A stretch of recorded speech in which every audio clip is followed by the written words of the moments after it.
Good afternoon, it's Michael here from Michael's Card Art, and it's been over a week or 2 weeks since I've had some time to put a video together for you, and it worries me that life gets in the road of doing all of this. But this video, we're going to focus on this collection of cards that I did recently, and they generated a lot of interest. And what I thought I might do was walk through the process of creating these cards, but I would do it in stages. As you can see, there's a lot of techniques in here. I've got some watercolor paper here in the background, and I've embossed some of that. I've watercolored it, and I've stamped it, and I've then overlaid it with a number of items, and there's lots of techniques in those overlays as well. So for example, you might be able to see there's with the urn, I've colored that and then I've embossed that, and you've got the leaves here. I've colored those a gray tone, and they've been faintly embossed, as you can see as I turn that around there. And also the florals, you might be able to see there that I've stamped those, and then what I've done is I've emboss those with some text.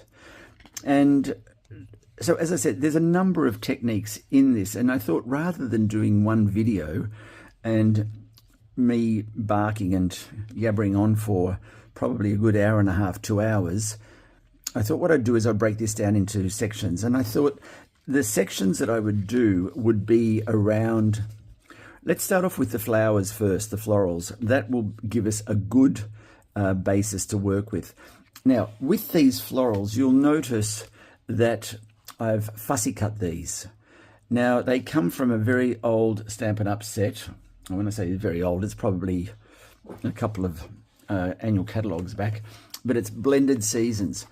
Now, it doesn't matter if it's this series or not, this stamp set or not. If you've got a good floral picture, and with big lines and not too much shading, artist shading in it, that's the sort of thing that I'd be looking for if you wanted to stamp along with us on this one.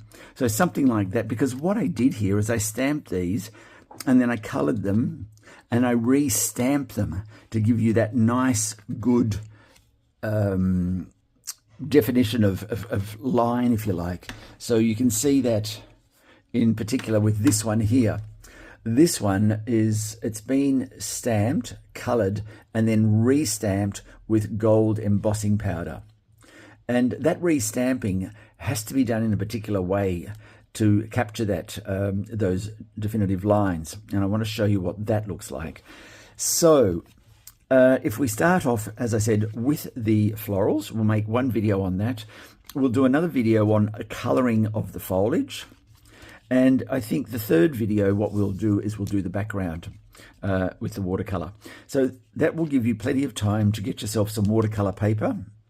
Now, it doesn't have to be watercolor paper, but you will notice with watercolor paper, it has a softness to it, and it's a really nice softness. So if you can get some of that, well and good. When I say we're going to color the foliage, you'll notice here that the foliage on this one, much like this one, it's been embossed. Now, this one has just been embossed to pick up on I was going to say serration, but it's the veins of the leaf. This one has been embossed, not to pick up so much the veins, but it's been embossed with script. And it's very fine, dainty script, but you can see there, it just adds to the effect of it. So I think that's probably what we should do. So we're going to go with the leaves, the flowers first. The next video will be on the foliage, and the third video will be on the watercolor and bring it all together. So what we'll do without further ado, oh look, I'll just show you this other card. This card here, it doesn't have as many techniques in it, but it's very much the same principle. You've got the foliage or the flowers that were fussy cut out. They were stamped, fussy cut, and then re-stamped, as you can see here. And this one here focused on very much, not so much on the flowers, which you generally see in a vase. What I did is I took the foliage and I turned that into the vase or the flower or the star of the show, just for a little something different. And this designer series paper is absolutely stunning. And what you see here, I've also got, this is vellum. And I've used the vellum and I've embossed that very, very faintly. I don't know whether you can see that or not. But that gives it a nice cushioned effect in there. I was very happy with that. And then there's room here for you to write your sentiment or your message to the recipient. Anyway, so there's another one where the flowers were cut. They were embossed with text and then applied to the theme of the card. All right. So the first thing we're going to do is we're going to choose the flower, and in this case I'm going to choose Blended Seasons, this one here, and we might even go as far as using some of these autumnal leaves and adding these to the flowers. But there is some foliage here we could work with. But anyway, a lot of options. So part one, let's stamp the flowers. Now that's a simple process. I've got my stamparatus here from Stampin' Up. I've removed the foam that sits underneath that because these are already padded, these stamps, and you don't need that extra piece of foam. Now, it's going to sit in here like this, magnets in place, and I'm going to stamp it, but then what I'm going to do is I'm going to colour it in situ in here. And it's important when you're working in this sort of space that you do not move either the stamp or the paper. So you need to make sure it's well and truly embedded into position. All right, so let's get started. And what I'm going to propose that we do, we'll go in with a early espresso, a dark brown. I've gone away from stamping with black lately. I don't know whether that's good or bad or not. But anyway, so what I do here is just give it a good stamp, like so,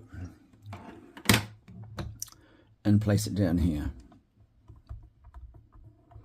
Okay, good even pressure all over. And it's a great, great definition. It's a good stamp. Okay. All right. Ink pad aside. Now, in choosing the colors that we want, I want to get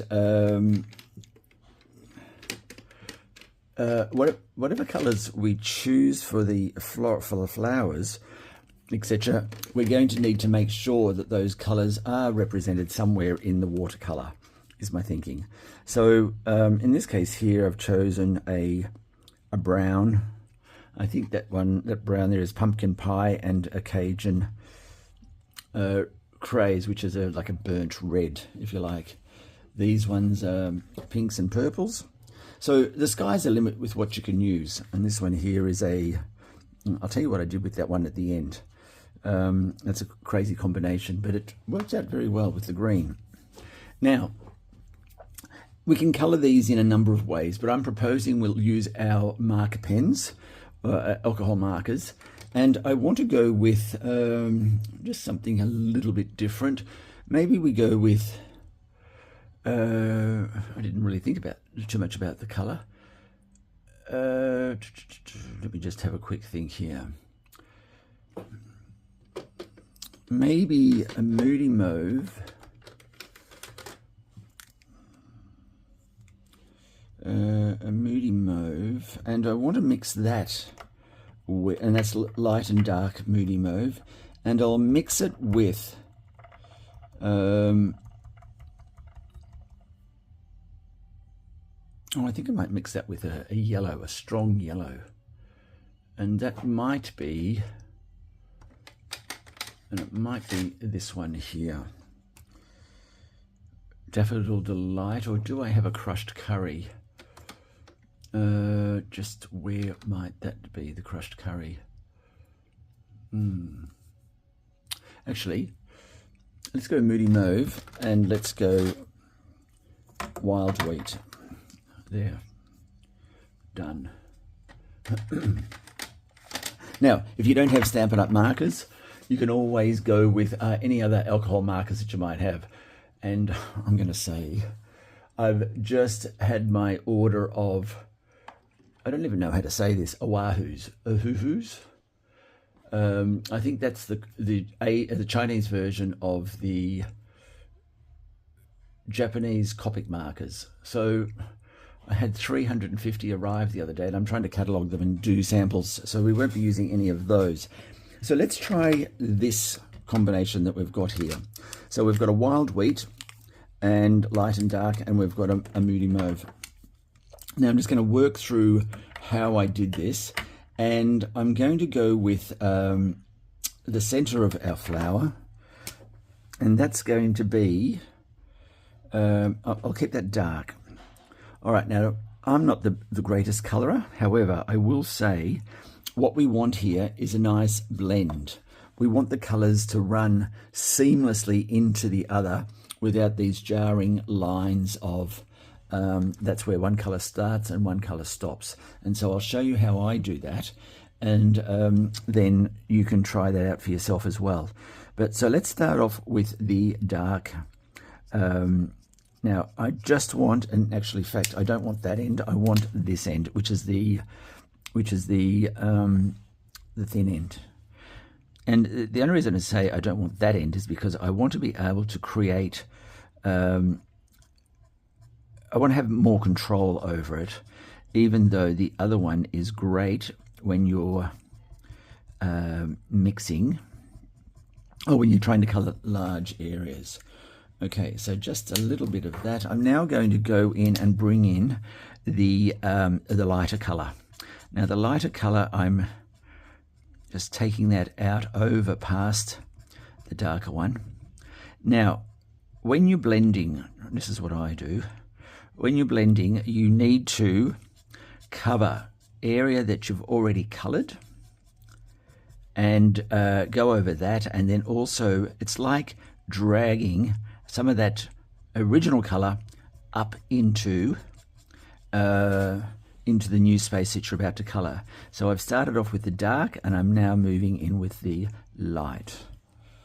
Okay, then we're going to go with just the light Moody Mauve at this stage. I want to see how that looks.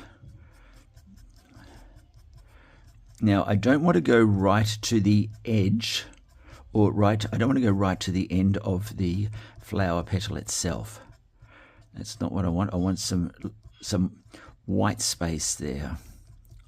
Now, let's go back and get our light, and I'm using now the brush end, and see how I'm brushing, picking up that light area and moving now into the Moody Mauve, and see how we've taken away that definite line of where the mauve started. And we're just going to repeat that process a little bit. I'm mindful not to go up too high, and in fact that's probably high enough. Okay, now I'm now bringing that purple and yellow in together, dragging some of the purple down into where the yellow is. There we go. And I now want to come back and get my dark Wild Wheat, and just start again from that where we started from originally. So being careful not to go all the way up. We want to have some of that dark and light Wild Wheat. There it is. And I'm just brushing the dark up into the light area. There we go. And I want to bring some of that mauve. I'll use the brush end of that and bring that down, and I think you'll start to see how it's blending very nicely.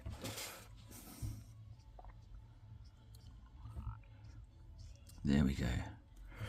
And look at that fantastic blending line there. It's very difficult to see where the two start and meet. That's the look we want, just like that. Now, I didn't know how to do this until I joined another Facebook group. You may have heard me mention this before, and it sounds like I've got shares in it, but the Facebook group is called Blends and Beyond. And can I tell you, when I joined that group and I started to learn, is that the dark? Yes. I started to learn how to use these alcohol markers, because they're not like textures, they're not like anything else I've ever used before. When I started to use these, I was absolutely impressed with what you can do in terms of colouring. Okay, so we're going up here. That's a good start. Look at this, it's just fantastic. And now we're going to go in and bring up mauve in, not going up all the way to the edge of the petal, but just enough to lay some mauve down.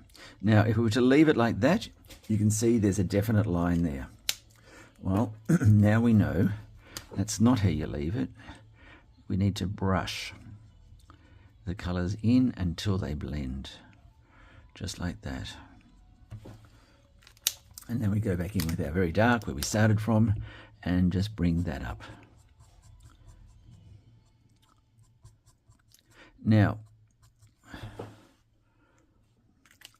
I'll just get a little bit more of the purple, of the mauve, and bring that down.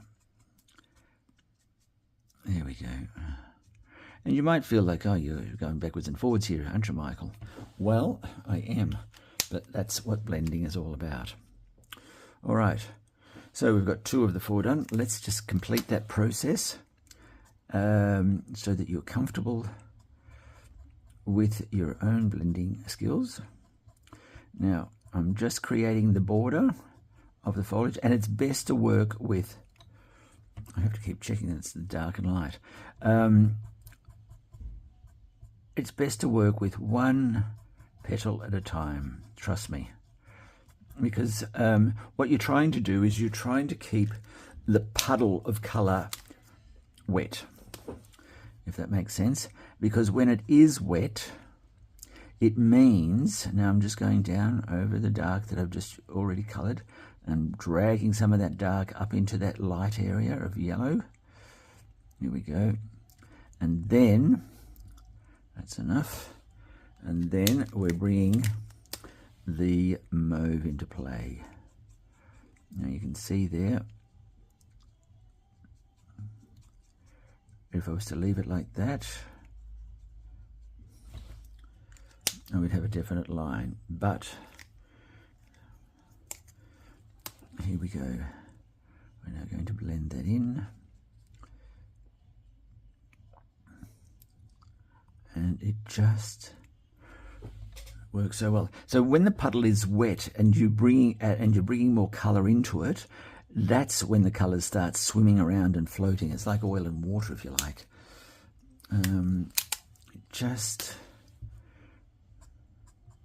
It works so well. So yeah, Blends and Beyond on Facebook. Elisa Tilsner, she's my upline in Stampin' Up. She's done a great job in educating a lot of people in how to use blends, alcohol blend markers. Okay, so we're just about finished that leaf, that petal, and we'll move on to our last one. And which one's the dark? Dark wild wheat, here it is. Now, once again, just create your border that you want to colour. Get that laid down first. You can see here in the back, that little gap there, I've coloured outside the line. Don't worry. Now, I know this is fussy cutting, and I know you'd probably prefer a die, and I did too. However, I'm now addicted to fussy cutting because it's a patience thing and it's a practice thing. But the number of stamp sets that are now opened up to me in terms of being able to work with them and do things has increased 100%. Because I used to be of the thought it's either a stamp and die or it's just a die set. That's all I want to play with. But now, if I bring fussy cutting up into my repertoire, the sky's your, I was going to say the sky's your oyster. The sky is opened up to you. I don't even know if that metaphor makes sense. However, I'm concentrating and I can't do logical thought and blending. It's a male thing, I'm sure.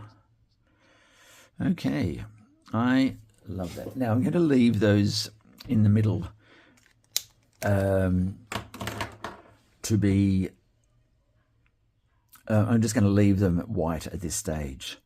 Now, I'm going to show you no, I'm not. I'm going to wait until I colour all of these. I'll colour them and then we'll come back. You don't need to sit there and watch me colour all of these. So let me finish that and we'll come back and we'll do the restamping. Now, you can see that they're all coloured up. We're only going to do these 3 flowers to start with.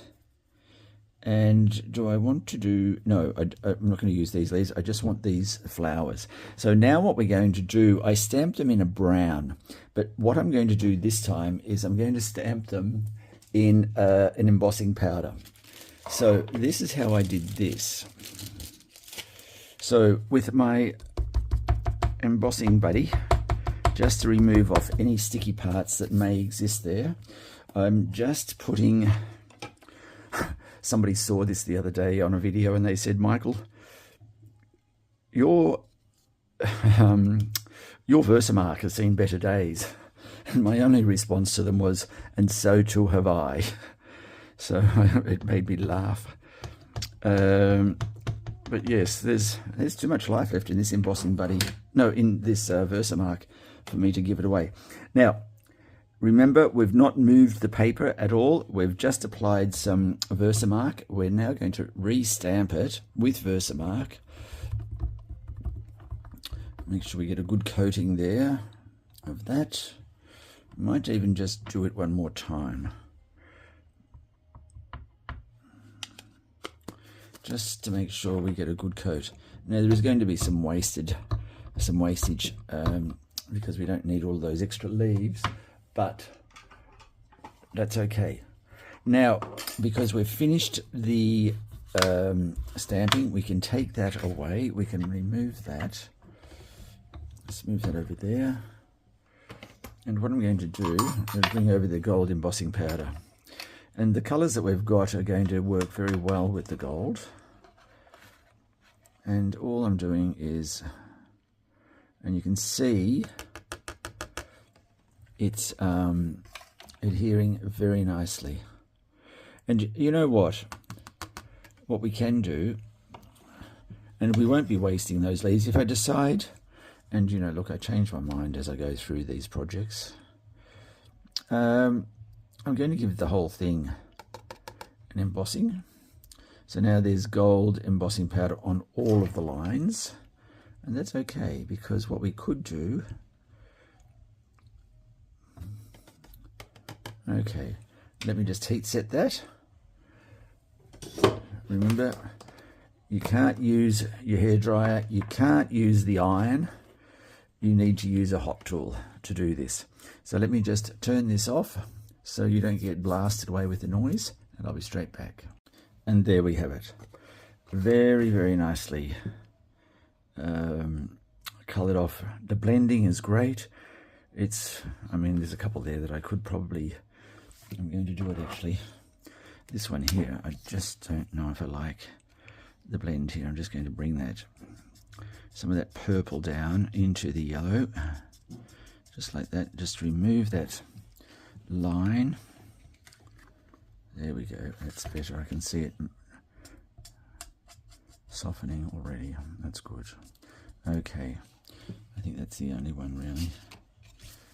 I might do a little bit of work here.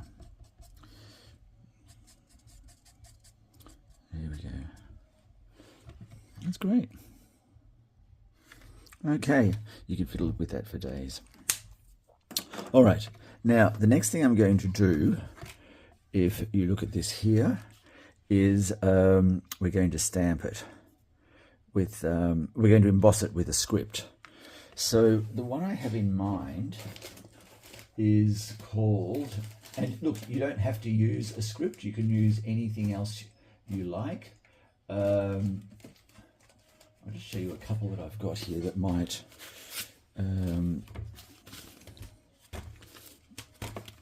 I mean, you can emboss with flowers of sorts if you wanted to. Raindrops.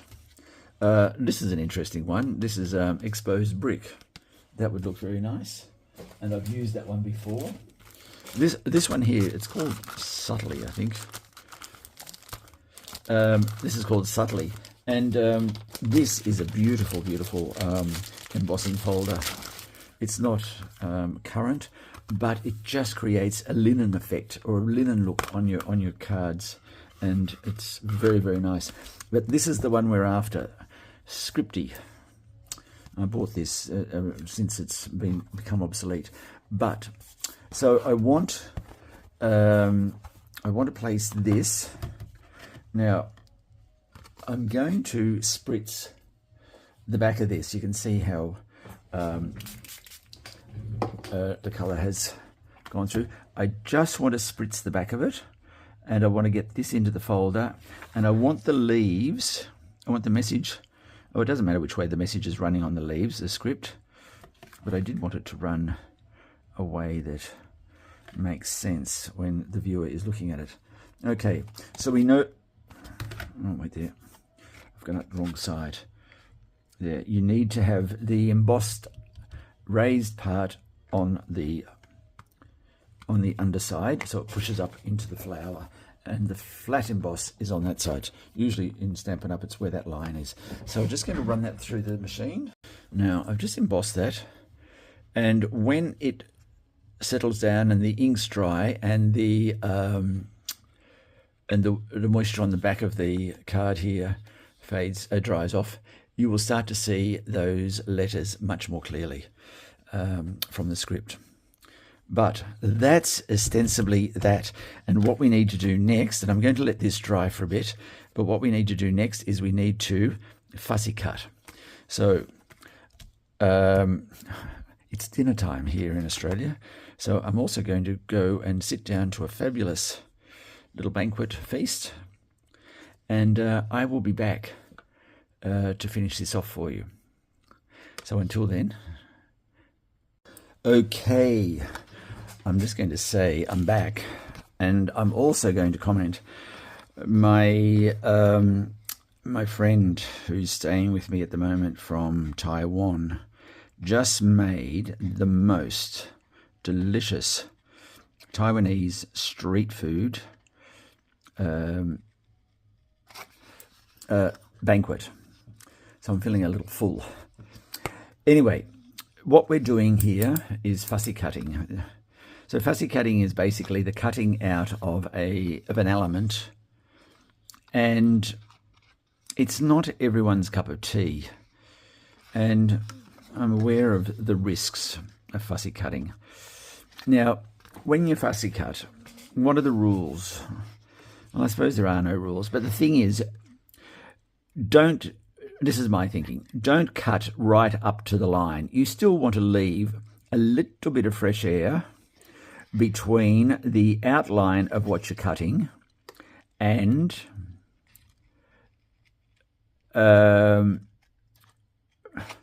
leave a little bit of air between before the line that you're actually cutting. Now, and when you're fussy cutting, you're slowly closing the two blades of the scissors together as you turn the card. That's probably the easiest way I can explain it. Now, I'm not closing the scissors entirely.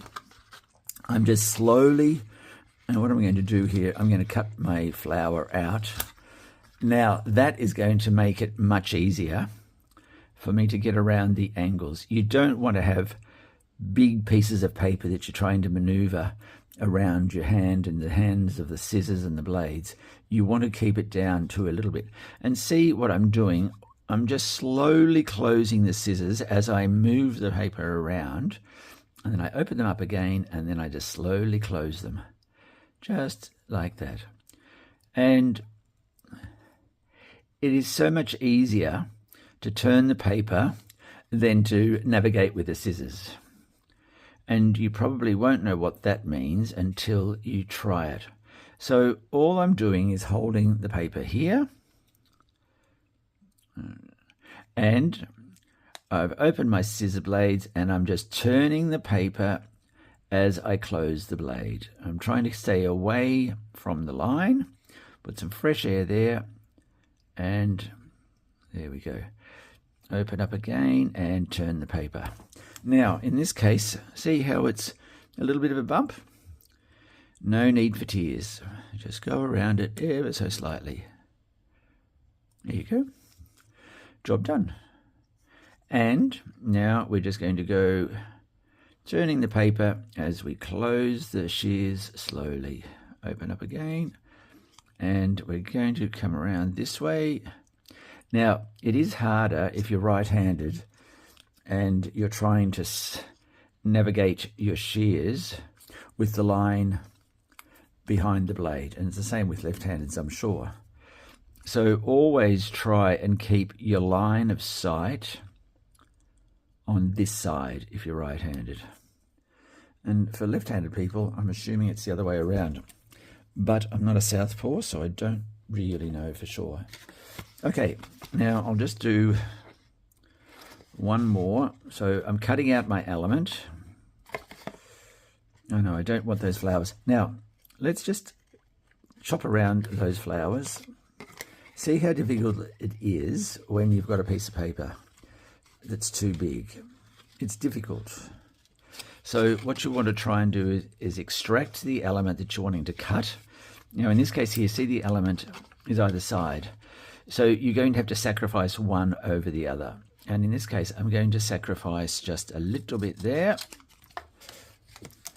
And I've just had to chop out a little bit of that leaf.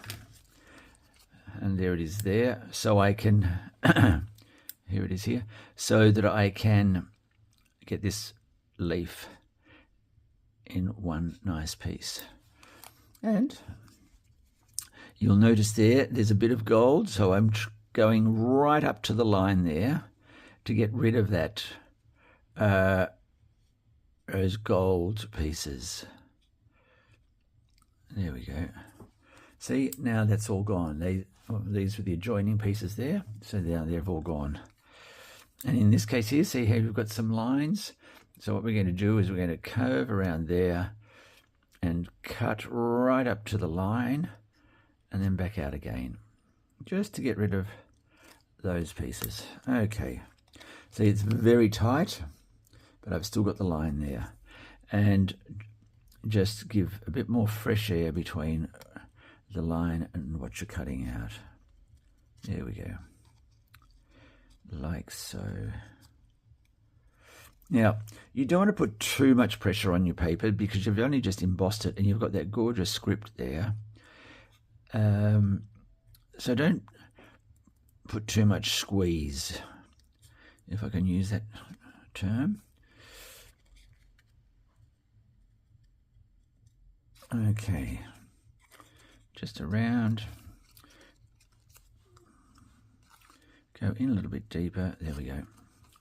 And then come back, and there's the fresh air that we want, and around we go. Turning the paper just as you gently close the jaws of the scissors. There you go. And truly, this is very relaxing. I know some people don't find it so, but I think that's because you haven't mastered the art of fussy cutting. And hey, look, it's not for everyone. And some people say they do this while they're watching TV. If it's a great movie, I can't. I have to go and watch TV. Anyway, I'm not going to cut that one out. I'm going to cut this one out and I'll come back to you. Actually, I said I wasn't going to make you watch me cut this one out, but I'm going to now because I've got a couple of things that I want to share with you. So Michael's card art. I want to make a couple of changes to the way I operate. I've enjoyed playing and learning techniques and finessing what I do. Now I'm getting so many requests for classes and so many requests for information about how I do certain things. I'd like to take it another step, and I'm going to have my website up and running shortly after I come out of hospital. I can't work for 6 weeks post my operation. It's just a hernia operation really, but the first time I tried it, it all went wrong, and the muscle relaxant in the hernia, in the anesthetic, no one knew it, but I was allergic to it, and anyway, an anaphylactic reaction, and it all ended badly. So they had to revive me, and they didn't end up finishing the operation because they were more concerned about saving my life. Anyway, so that little episode is what got me into cardcraft in the first place, because when I came out of hospital, I was absolutely devastated. I thought, oh my gosh, I'm mortal. And you ask any aging male, or tell any aging male that they're going to die one day, and straight away all bets are off and they all go to pieces. Well, I couldn't even talk about the operation or what had happened to me for quite some time, and I just needed to find something. And anyway, I think I've mentioned it before. I found this woman on YouTube using crackle paint on her craft pieces, elements. Anyway, so long story short, I want to, I'm setting up some classes, online courses. I'm just working through and finessing those, the curriculum on those. I'm also developing up a website, and I'm going to do a voice blog in lieu of a newsletter. And so there's a couple of things I want to do. I'd also love to be able to do some face-to-face classes here in Melbourne, Australia. I don't know anybody who does them, and I don't know anybody who would be interested in doing them. So here's just a word. I'd like to start doing some classes on a very friendly, informal basis where we share ideas, we get some techniques going, and we just have a bit of a good time. So I go into hospital in the next four weeks, and I'll have 6 weeks to recover. So that's what I'm going to be doing in that recovery period. So watch this space, and I'll keep you all up to date on how the curriculum is going for the online course. And the online course will consist of a number of techniques. And what we will do as part of that, one of the things that I've heard in online classes, not everyone has the same stamp set, stamp or die set. And that's fine, because I've got an idea where something, for example, something like this, if you didn't have this stamp set, don't worry, because what I'll do is I'm thinking I will stamp it and send it out as part of a PDF, and you just print it off and you've got your own elements ready to go like everybody else. So it doesn't mean you have to spend a fortune on getting stamps and dies. If you want to, great. If you don't or you can't, don't worry. We have workarounds. The whole thing about the online course is to teach and inspire. And obviously, if you want to spend money, well, great. You can spend that as well. All right, that's that. Now, what we've done, let's go back and grab a piece of card. What we've done is we've now made our flowers for our card. Actually, these look very similar, don't they? Oh, maybe in reverse. Oh, maybe not. Okay, so we've done the flower. We have stamped it. We have embossed it. We have blended it. We've coloured it, and we've also text embossed it. And you can feel that. And what I did just to, while I was off air, I grabbed a watercolour pencil, and I've just highlighted over very, very lightly. I don't even know if it's worth the fuss. But I've highlighted, there it is, yes. I've highlighted the actual text just so that it stands out that little bit more. And see how I'm holding the pencil right back? That there ensures that I don't put very much pressure on the text at all, that I'm trying to just run this white pencil over. And the further back you hold it, the less pressure you're applying to the front here. And you'll be told that also with a number of other elements, like if you're using wax pencils and things like that. Hold the pencil back. You still have good control over it, and you can start to apply colour. And I think you'll see how that colour is coming to the fore there, like that. Interestingly enough, the word white something stands out more. Anyway, that's today's video. We've got the flowers, and now what we're going to do on the next video, we'll start working on the foliage and we'll colour that up as well. All right. I hope that has been helpful. I hope you've learned something. I hope you've enjoyed it. And most of all, I hope to see you next time on Michael's Card Art. So until then, please take care.